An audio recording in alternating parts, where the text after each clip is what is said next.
Good morning, or good afternoon, good lunchtime, good night, I don't know.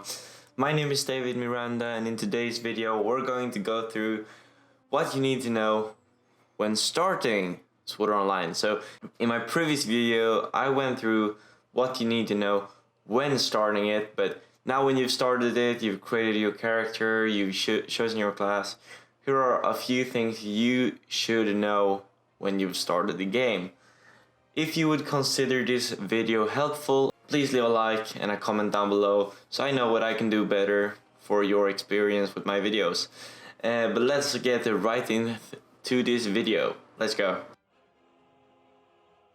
Okay, so the first tip I got is to complete side quests, because when you start a game everything is pretty easy. You can kill all these worm lookalike creatures with 1 to 2 hits, and the bosses aren't hard either. You just pretty much complete quest after quest. But when you get to other planets, this won't be as balanced, so everything will be much harder, which is something you will learn. But when I started my second character, I started to do the side quest when I started, and I felt like it all went much smoother. So that's my first tip, and for your knowledge, there are 4 different types of side quests. There are mission offers, exploration missions, repeatable missions, and PvP missions.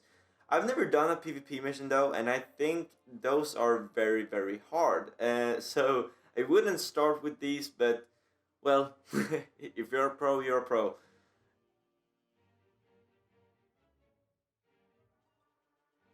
Okay, so my second tip for you is to give companion gifts. You will get your first companion at level 10, I think.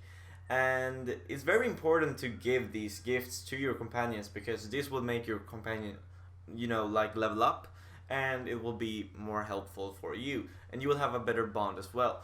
And these companion gifts, it looks something like this, and I don't know if I'm right now, but I think that there are 3 kinds of gifts, and these are pretty much basic, good, and perfect. And one gives 0 influence on your character, one gives a small bit of influence to your character or companion, and the third one gives a lot of influence to your companion. So this was my third tip, and now we're moving on to number 4. Okay, so my fourth tip is pretty simple, and it's just to change the ability panel from default to advanced.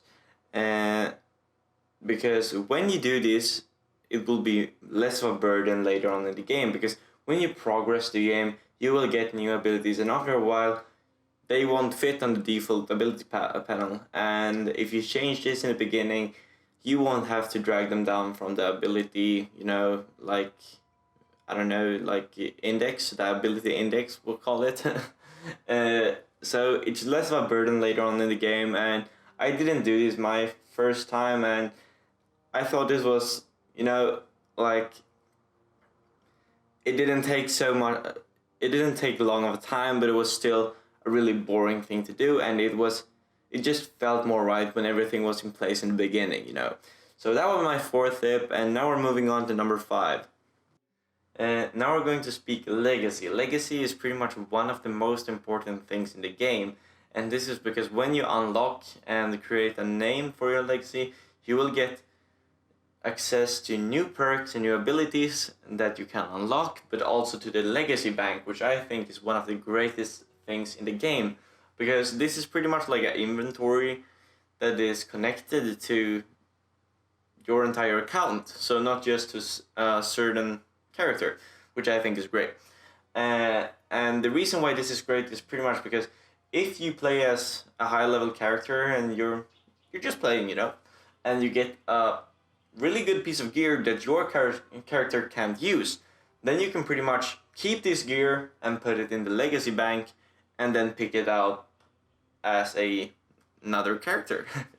And the gear pieces are divided in heavy, light, and medium, and this is pretty much if you decide to have a small, medium, or big character. Yeah, it's that simple, really. But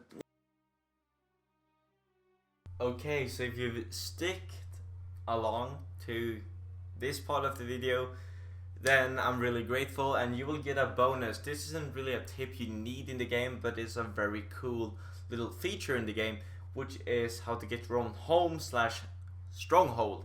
And to do this, it's really simple, and it only costs 5,000 to get the cheapest one, which I also prefer because it's on Dragon Coast, which is rainy planet, more or less. Okay, so all you need to do as a Sith, it's pretty much the same as a Jedi or whatever you play as.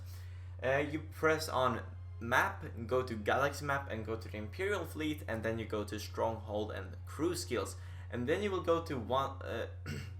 Then you will see these little computers, and you will check all of them, and you will find one that got a house for $5,000 or bucks or imperial credits.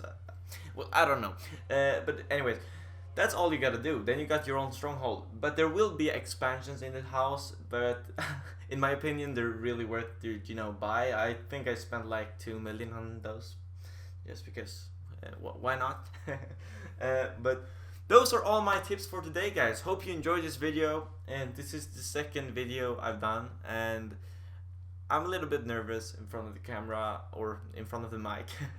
But I really want to do this, and I really want to try it out, so hope you guys enjoyed it and that you found out something that you didn't know. My name is David Miranda, and I have been your guide today, I guess. Hope you all have a great Sunday. It's Sunday for me, at least, and that I will see you in the next video. Bye.